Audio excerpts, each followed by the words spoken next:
नमस्कार, मैं हूं सतीश शर्मा और आप देख रहे हैं कमेंट टुडे टीवी। देश में बहुत बड़े पैमाने पर आतंकी डॉक्टरों को गिरफ्तार किया जा रहा है। उनकी गिरफ्तारी के बाद जो खुलासे और जो धमाके हो रहे हैं उससे भारत ने नहीं बल्कि पूरी दुनिया चौंक रही है। काश भारत की खुफिया एजेंसी और एटीएस पूरी ताकत न लगाए होते तो आज इस देश में लाशों के अंबार लग गए होते। कितनी खौफनाक साजिश थी उनकी।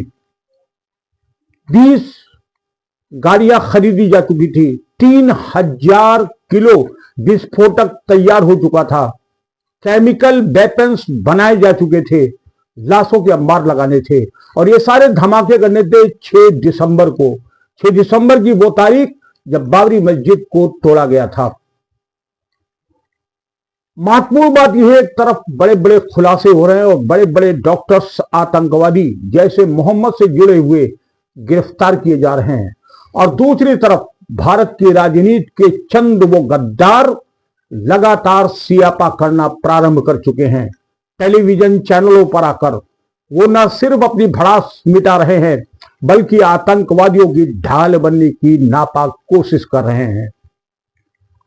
गजब तो तब हो रहा है जब इतने खुलासों के बाद, इतनी बरामदगी के बाद भी ये बेशर्म नेता टेलीविजन चैनलों पर बैठकर उन्हें भटका हुआ नौजवान कह रहे हैं। एक वक्त वो था जब कश्मीर में धारा 370 लागू थी और जरा सी बात के ऊपर वहां के युवा हाथों में पत्थर लेकर निकल आते थे और भारतीय सेना के ऊपर पत्थरों की बौछार की जाती थी। तब ये कहा जाता था कि ये बहके हुए गुमराह बच्चे हैं और वो गुमराह की परंपरा आज भी इस देश में चल रही है। वो डॉक्टर जो ऐशो आराम की जिंदगी जी रहा था, वो डॉक्टर जो 5-5, 6-6 लाख रुपए मासिक का वेतन उठा रहा था, आज उसे भी ये बेशर्म नेता गुमराह हुआ नवयुवक कहने में संकोच नहीं कर रहे हैं। आखिर अब भारत सरकार को यह पता लगाना चाहिए कि इस देश में आतंकवाद और राजनीति का ये जो गठजोड़ है इसके पीछे कहानी क्या है। और सच ये है कि जब तक राजनीति और आतंक के इस गठजोड़ को नहीं तोड़ा जाता तब तक इस देश में आतंकवाद को नेस्तनाबूद नहीं किया जा सकता। जैसे ही यह खुलासे शुरू हुए, सबसे पहले टेलीविजन चैनल पर महबूबा मुफ्ती आ गई। महबूबा मुफ्ती वो हैं जो आतंकवादियों के लिए बात बात पर टेसुए बहाती हैं। एक भी आतंकवादी के खिलाफ कार्रवाई हुई नहीं कि महबूबा मुफ्ती टेलीविजन चैनल पर आकर बयान देकर के सियापा करना शुरू कर देती हैं। ये वही महबूबा मुफ्ती हैं जिन्होंने नरेंद्र मोदी को चैलेंज किया था कि अगर कश्मीर से धारा 370 समाप्त की गई तो कश्मीर में एक भी कंधा नहीं मिलेगा जो तिरंगा झंडा उठा सके। लेकिन महबूबा ये भूल गई थी कि भारत का प्रधानमंत्री नरेंद्र मोदी है। 370 समाप्त की गई और कश्मीर में अमन चैन वापस आया। आज पूरे देश में डॉक्टरों की जो टीम गिरफ्तार की जा रही है और लगभग 400 खतरनाक डॉक्टर जो आतंकवादी गठजोड़ में जुड़े हुए हैं, जो इस समय खुफिया एजेंसी के रडार पर आ चुके हैं, उनकी पकड़ धकड़ बहुत जोर शोर से चल रही है। महबूबा मुफ्ती उन्हीं डॉक्टरों के लिए, उन्हीं आतंकवादियों के सपोर्ट में खड़ी हो जाती हैं और महबूबा मुफ्ती क्या कहती हैं सुनकर आश्चर्य हुआ। महबूबा मुफ्ती कहती हैं, पता करिए कि इन डॉक्टरों की क्या मजबूरी है जो ये आतंकवादी हो गए। अरे महबूबा मैम, इन डॉक्टरों की भी कोई मजबूरी हो सकती है जो 5 से 6 लाख रुपया तनख्वाह ले रहे हैं, वेतन ले रहे हैं, ऐसो आराम की जिंदगी जी रहे हैं, इनकी भी अपनी मजबूरी हो सकती है। महबूबा कहती हैं कि सरकार की गलत नीयत के कारण ये आतंकवादी बने हैं। खैर, महबूबा का बयान समाप्त में नहीं हो पाया था कि फारूक अब्दुल्ला साहब भी मैदान में आ गए। फारूक अब्दुल्ला बहुत गुस्से में होते हैं जब किसी आतंकवादी पर कार्रवाई होती है या सेना ठोक देती है इन आतंकवादियों को, तो टेसुए बहाने के लिए फारूक साहब भी आ जाते हैं। फारूक साहब बहुत आवेश में बोलते हैं, बड़े गुस्से में बोलते हैं। उनको भारत सरकार की नीतियां पसंद नहीं आ रही हैं। उन्हें पसंद थी नेहरू गांधी खानदान की नीतियां, जिन्होंने इस देश को तबाह और बर्बाद कर दिया। उन्हें पसंद थी वो नीतियां जिन्होंने सनातन हिंदुत्व को मिटाने का संकल्प ले लिया था। आज भी फारूक साहब उन्हीं नीतियों को लागू कराना चाहते हैं। इसीलिए फारूक अब्दुल्ला ने अपने बयान में कहा कि ये जो आतंकवादी बन रहे हैं, पता करिए शासन की व्यवस्था के कारण ये बन रहे हैं, शासन की नीतियों के कारण ये आतंकवादी बन रहे हैं। उन्होंने कहा कि जिम्मेदार लोगों से पूछिए कि आतंकवादी क्यों बन रहे हैं। अब जिम्मेदार कौन है?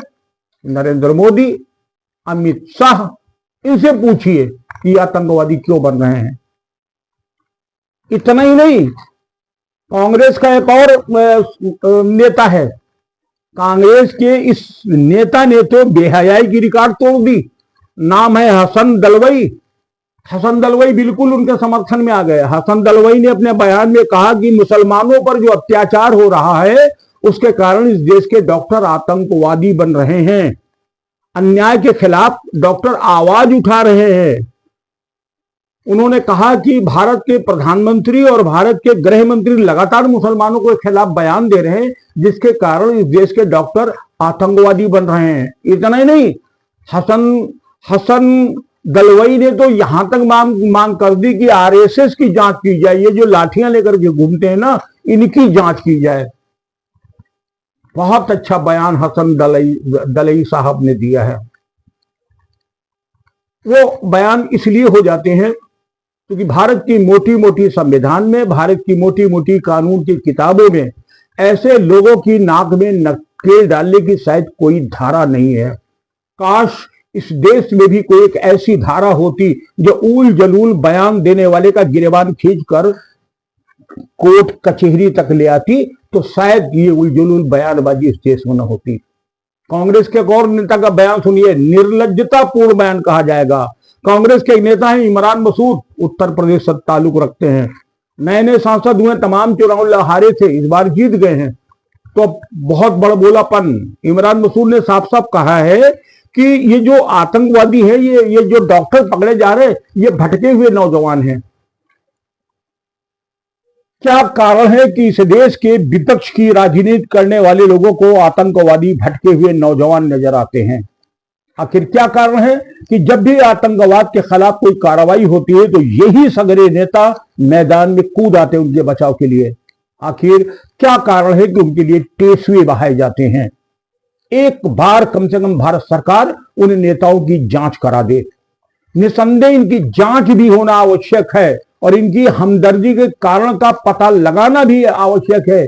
कहीं ऐसा तो नहीं कि आतंकवाद और राजनीति का यह गठजोड़ ही इस देश की तबाही का कारण बन रहा हो। उन हालातों में कह रहे हैं कि कश्मीर में नीयत नहीं अच्छी, जब कश्मीर में कुछ नहीं था। आज 25-30 साल का जो नौजवान है उसे पता ही नहीं था कि सिनेमा हॉल क्या होता है। लेकिन नरेंद्र मोदी आने के बाद कश्मीर में सिनेमा हॉल भी चला, टूरिस्ट के सारे रास्ते खोल दिए गए, भीड़ होने लगी, टूरिस्ट आने लगे। यहां तक 80,000 लाख रुपए का पैकेज केवल कश्मीर के विकास के लिए दिया गया है। इतना पैसा बहा देने के बाद ये डॉक्टर जो 5-5, 6-6, 7-7 लाख की नौकरी कर रहे हैं, अगर ये आतंकवादी बन रहे हैं, अब मान लो मसूद साहब आपने कहा कि ये भटके हुए हैं, अगर ये भटके हुए नौजवान थे तो 6 दिसंबर की तारीख क्यों तय की गई? इसका जवाब क्या अब्दुल्ला साहब के पास है, इमरान मसूद के पास है, कांग्रेस के किसी नेता के पास जवाब है? हसन दलवाई साहब के पास जवाब है इस बात का कि 6 दिसंबर की तारीख क्यों? 6 दिसंबर को इस देश में सीरियल धमाके क्यों करने थे? क्यों? क्योंकि इन सब के दिमाग में बाबरी मस्जिद घुसी हुई थी। और बाबरी मस्जिद अगर दिमाग में घुसी है तो ये मान के चलिए कि ये घोर आतंकवादी हैं, हत्यारे हैं, ये कहीं से भटके हुए नौजवान नहीं हैं। अगर इन्होंने 6 दिसंबर की तारीख मुकर्रर कर रखी थी कि हमें देश में धमाके करके देश को लहूलुहान कर देना है, इतना नहीं, अयोध्या के राम मंदिर पर हमला की साजिश भी इन्हीं हत्यारे डॉक्टरों ने बना रखी थी। और उसके जवाब में ये कांग्रेस के नेता और विपक्षी नेता खड़े होकर के बोल रहे हैं कि भटके हुए नौजवान हैं। निसंदेह भारत सरकार अगर अभी भी इनके कंधों पर लगाम न डाली, इन आतंकवादी के बचाव के लिए अगर इनको न रोका गया, तो परिणाम बहुत भयंकर होगा। जरा सी भी चूक अगर भारतीय गुप्तचर विभाग से हो जाती तो आज इस देश में लाशों के अंबार लगे होते। क्या इसकी कल्पना कोई कर रहा है? क्या जब धमाका होता है तो धमाके में वो बम ये पूछता है कि तुम सपाई हो, तुम कांग्रेसी हो, तुम भाजपाई हो या तुम बसपाई हो? नहीं पूछता है, बम केवल जान लेता है। लेकिन इनको ये मालूम है कि दो चार अगर आदमी इनके मर भी गए तो कोई गम नहीं, मरना हिंदू को ज्यादा चाहिए। और शायद इसी संकल्प के कारण लगातार राजनीति का यह गठजोड़ ढाल बनने के लिए खड़ा हो रहा है। भारत सरकार को चाहिए कि इन बयानों की जांच कराए और कम से कम ऐसे नेताओं के प्रति जो ये हमदर्दी के बोल उमड़ रहे हैं, आखिर इनकी हमदर्दी क्यों बोल उमड़ते हैं? कौन सी वो नीति है जिनके विरोध में ये डॉक्टर खड़े हो गए? कश्मीर में कौन सा अन्याय हो रहा था जिसके लिए पूरे के पूरे 400 से ज्यादा डॉक्टर आतंकवादी बन गए? और ये आज का नहीं, ये पिछले 10 सालों से जैसे मोहम्मद जैसे खूंखार संगठन से जुड़े हुए थे। लेकिन अनुमान ये लगाया जा रहा है कि भारत सरकार ने इस बार ये तैयारी भी पूरी कर ली है। अब आतंकवादियों पर तो गाज गिरेगी ही गिरेगी, गाज उन लोगों पर भी गिरेगी जो रहनुमा बनकर, ढाल बनकर मैदान में आते हैं और हर बार टेसवे बहाकर इन्हें गुमराह नौजवान कहते हैं। आपको जानकर आश्चर्य होगा कि हरियाणा के फरीदाबाद में जिस यूनिवर्सिटी के अंदर आतंक की खेती हो रही थी, अल फलाह यूनिवर्सिटी, जहां पर बम और विस्फोट के सारे साजो सामान रखे गए थे, वो यूनिवर्सिटी किसने बनाई मालूम है आपको? इस यूनिवर्सिटी से संबंध था कांग्रेस का, हुड्डा की सरकार थी। और कैसे करोड़ों अरबों रुपए की जमीन आनन फानन में इस आतंकवाद की खेती के लिए कांग्रेस ने समर्पित कर दी। हमारा अगला एपिसोड जरूर देखिएगा। हम आपको अगले एपिसोड में बताएंगे अल फलाह यूनिवर्सिटी का एक सच और उससे कांग्रेस के रिश्तों की गर्माहट। कार्यक्रम अच्छा लगे तो उसको शेयर जरूर करिएगा, लाइक करिएगा, अपने कमेंट्स जरूर दीजिएगा। और अगर अभी तक आपने चैनल को सब्सक्राइब नहीं किया है तो कम से कम सब्सक्राइब करिएगा। जय हिंद।